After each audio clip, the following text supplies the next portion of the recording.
Hello friends, welcome back to my channel. आज मैं आपके साथ पाठ्य योजना हिंदी गद्य का भैया की पाती जो एक लेसन है क्लास 7 का, उसका मैं शेयर कर रही हूँ। तो इसके जो सामान्य उद्देश्य होंगे वो हम सकेंगे या फिर उसमें लिखेंगे, क्योंकि हम अभी इसमें ये हमारे उद्देश्य मानकर हम चल रहे हैं। तो यहाँ पर हम सकेंगे कर सकेंगे इस चीज़ का यूज़ करेंगे हम इसमें।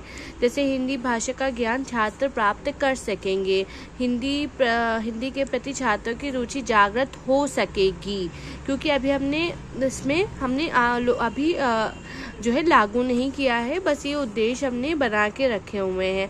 फिर आता है अनुदेशात्मक उद्देश्य। क्या होता है? अनुदेशात्मक उद्देश्य वो उद्देश्य होते हैं जो कि हम जैसे कि वर्तनी क्या रहेगी, हिंदी व्याकरण में क्या चीज़ मोटिव लेकर चलते हैं। तो ज्ञानात्मक उद्देश्य क्या होंगे, परिवर्तनी उसकी क्या होगी, उच्चारण कैसे कठिन शब्द हैं उसके कठिन शब्द क्या होंगे, व्याकरण क्या रहेगा, विषय वस्तु। तभी तो हम बच्चों को लिखवा सकेंगे कि क्या चीज़ हमें इम्प्लीमेंट करनी है। फिर यहाँ पे आ जाता है कौशलात्मक उद्देश्य, भावात्मक उद्देश्य, पूर्व ज्ञान मतलब पूर्व ज्ञान इसमें बच्चों को क्या है, जैसे छात्रों की स्वतंत्रता के विषय में सामान्य जानकारी। एटलीस्ट आप सामान्य जानकारी तो मानकर ही चलिए कि बच्चों को हिंदी के बारे में सामान्य जानकारी है। अब आता है सहायक सामग्री क्या होगी। फिर आता है प्रस्तावना प्रश्न। अब हम इसमें बहुत कंफ्यूज हो जाते हैं। तो हमारा जो भैया की पाती का जो लेसन प्लान रहेगा वो इसमें जो हम बनाएंगे कि हम किस देश में रहते हैं, भारत कब आज़ाद होता है, अंग्रेज भारत में क्या करने आए थे। क्योंकि बेसिकली जो ये चैप्टर है ये एक लड़की अपने भैया को लिख रही होती है, पत्र है।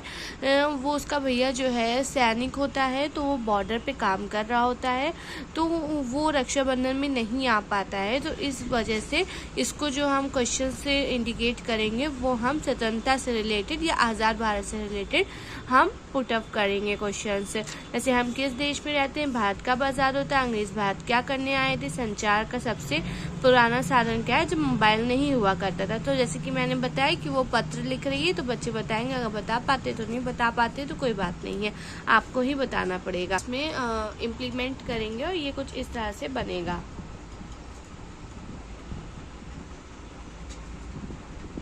यहाँ पे इस बात का ध्यान रखेंगे कि जो भी आप व्याकरण लिखने जा रहे हैं, आपका कौन सा कहाँ पे व्याकरण वो चीज़ यूज़ हुआ है उसको भी आपको मेंशन करना होगा, जो कि मैंने यहाँ पे मेंशन नहीं किया था।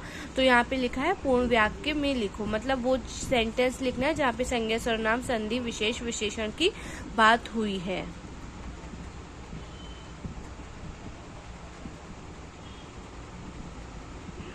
फिर आप बोधात्मक प्रश्न, आपने चैप्टर पूरा कंप्लीट कर दिया। उसके बाद आप पत्र किसका माध्यम होता है, अपने देश में क्या दर्ज है, गांधी जी हमारे देश में क्या करने आए थे, दिल्ली में क्या स्थिति है, कि हमें आज़ादी किस दिन मिली थी। तो ये इस पे अगर प्रश्नोत्तर विधि का यूज़ किया गया है।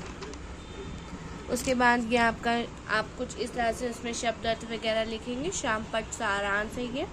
फिर पुनरावर्ती प्रश्न, जो भी आपने प्रश्न पूछे उसके हम ऑप्शनल पूरे ब्लैक बोर्ड से रफ करके उसके बाद हम आंसर पूछेंगे।